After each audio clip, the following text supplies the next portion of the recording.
Assalamualaikum warahmatullahi wabarakatuh. Halo semuanya, kalian apa kabar nih? Semoga kabar kalian pada baik-baik aja ya. Oke, jadi kembali lagi sekarang bersama saya Aura Amalia di dalam acara Psychovlog. Untuk tema Psychovlog kami kali ini yaitu mengenai Dark Syndrome. Sebelum itu aku mau nanya, kalian tahu nggak tentang apa itu Dark Syndrome?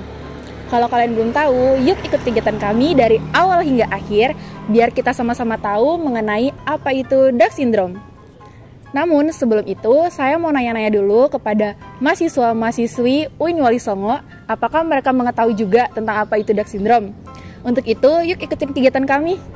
Halo Kak, boleh nggak kenalan dulu? Nama Kak siapa ya? Boleh, Utami. Mahya, Kak Mahya, kakaknya? Ariska. Kak Ariska. Nama saya Sabrina Fakhriati. Oh, Bisa iya. dipanggil Sabrina. Kak Sabrina. Iya. Aku mau nanya Kak, kakak pernah nggak sih kayak ngelihat orang atau mungkin kakak sendiri mengalami kayak di luarnya itu kakak terlihat baik-baik aja, sedangkan di dalam dirinya itu seperti mempunyai suatu masalah, cuman orang lain nggak bisa tahu gitu. Kalau itu pernah lihat. Pernah? Temanku sendiri bahkan. Oh, teman sendiri. Dia kayak kalau mungkin dari raut mukanya tuh terlihat biasa aja, tapi dalam hatinya tuh kayak banyak masalah gitu. Banyak beban pikiran atau apa gitu ya? Mungkin karena beban ini semester 2 juga. Nggak pernah ya? Pernah sih, ya sama apa ya, teman sendiri. Oh, teman Ya sendiri. lebih ke teman sendiri.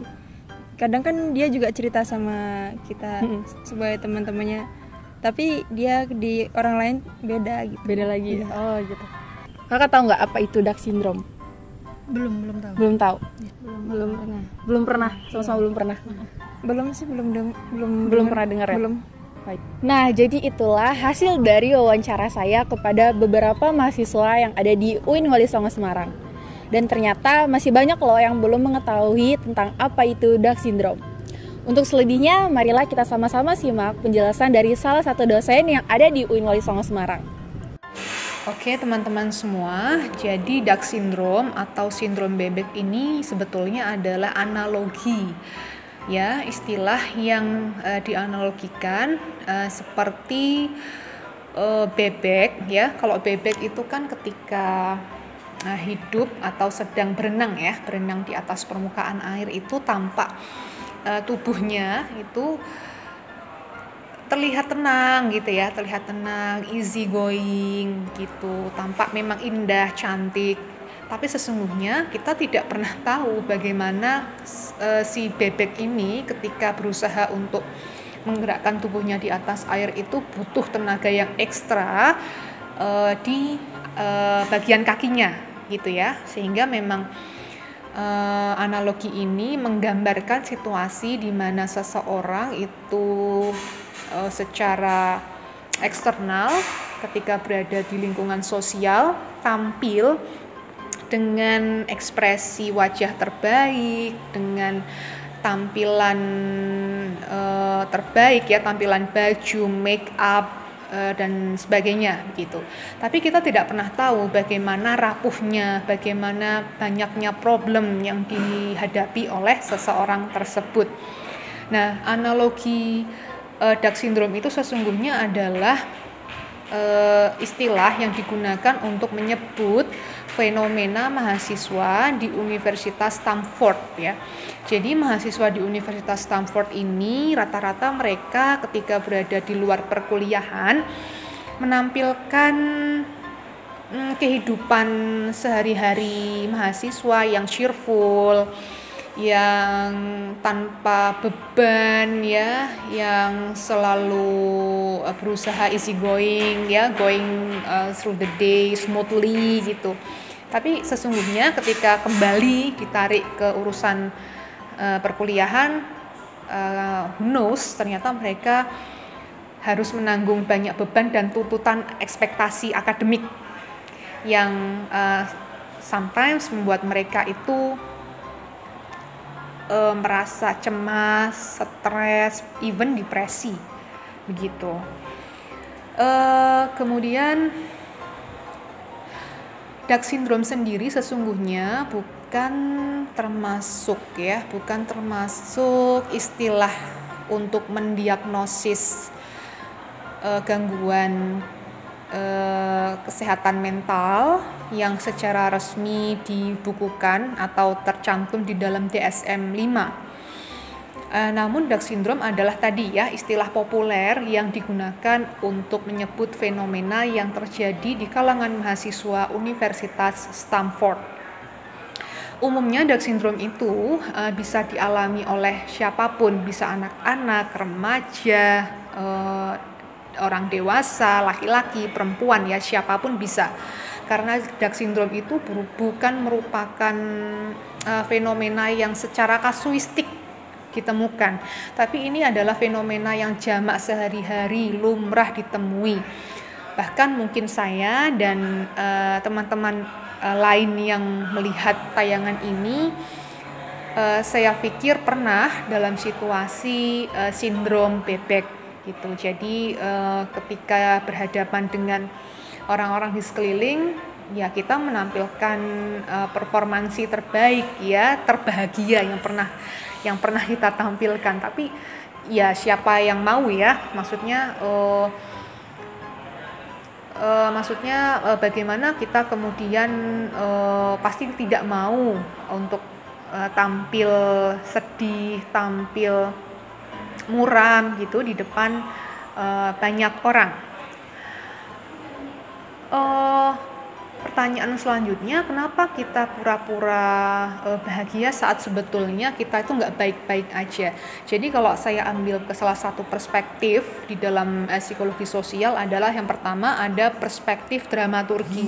Dramaturgi itu adalah teori yang dikemukakan oleh Erving Goffman, di mana manusia itu ketika dihadapkan pada situasi sosial tertentu memiliki dua panggung, yaitu ada panggung depan dan ada panggung belakang. Ketika kita mengakses panggung depan kehidupan kita, maka yang tertampil adalah make up, kemudian baju, ya, sepatu, dialog, gestur yang memang membuat impresi orang-orang di sekeliling kita itu senang dengan kita, artinya positif dengan kehadiran kita. Tapi ketika kita mengakses panggung di belakang layar, nah karena sifatnya panggung belakang ini adalah penuh dengan rahasia pribadi diri kita, maka hanya kita atau orang-orang terdekat yang kita percaya yang bisa mengakses panggung belakang kita. Nah ini yang tampaknya agak-agak mirip juga untuk mengistilahkan Down syndrome itu dengan perspektif dramaturgi, khususnya di panggung depan dan tampilan panggung belakang. Kemudian kalau melihat Down syndrome dari perspektif yang kedua adalah menggunakan perspektif yang dikemukakan oleh Solomon Asch, yaitu psikolog dari Polandia di sekitar tahun 50, bahwa manusia itu pada hakikatnya secara sosial akan berproses melalui proses konformitas gitu. Jadi individu itu menyesuaikan diri untuk menghindari perspektif negatif di sekelilingnya. Seperti jika Anda adalah satu-satunya orang yang punya sifat yang paling berbeda gitu di antara teman-teman Anda, atau ketika Anda itu punya penampilan, ya, berpakaian, potongan rambut, atau gaya bicara yang tidak sama seperti teman-teman Anda pada umumnya. Kemudian Down syndrome itu sesungguhnya tadi seperti yang saya sampaikan adalah fenomena yang lumrah ditemui, tapi kita sebagai manusia harus memperhatikan titik kritisnya, yaitu ketika Down syndrome itu sudah menjadi satu situasi yang mengganggu disfungsi kita sebagai manusia dalam keseharian. Kemudian yang kedua, apabila Down syndrome ini ketika dialami oleh seseorang itu menjadi pola defensif yang tidak disadari, sehingga situasinya adalah Down syndrome itu mungkin bisa dianalogikan juga seperti orang yang pakai topeng. Tapi kalau orang terus-terusan pakai topeng, ya, sehingga dia tidak bisa membedakan realita di sekelilingnya, maka ini juga harus diwaspadai juga gitu. Kemudian yang ketiga, Dark syndrome itu juga bisa berpotensi mengaburkan realitas atau dalam artian bagaimana kita menyikapi tuntutan yang terkadang over expectation begitu.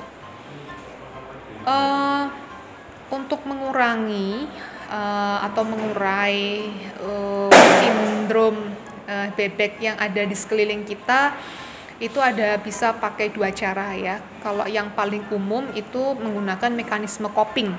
Karena apa? Karena Dark syndrome itu yang perlu diperhatikan adalah bagaimana gejala-gejala yang menyertai seperti stres, cemas ya, kemudian takut dan sebagainya.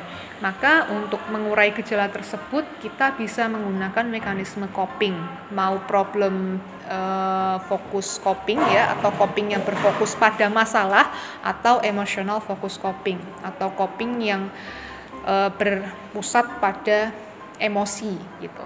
Kalau problem yang berpusat pada emosi ya bagaimana kita menggunakan coping itu untuk mengurai emosi-emosi yang muncul karena sumber stres ya, misalnya bisa me time ya, me time macam-macam, bisa ngeteh, ngopi, baca, mendengarkan musik dan lain-lain, atau melakukan hobi. Tapi kalau yang lebih efektif itu disebut dengan problem focus coping gitu. Jadi coping yang kita gunakan untuk mengurai situasi Dark syndrome itu tepat pada masalah yang kita hadapi gitu ya.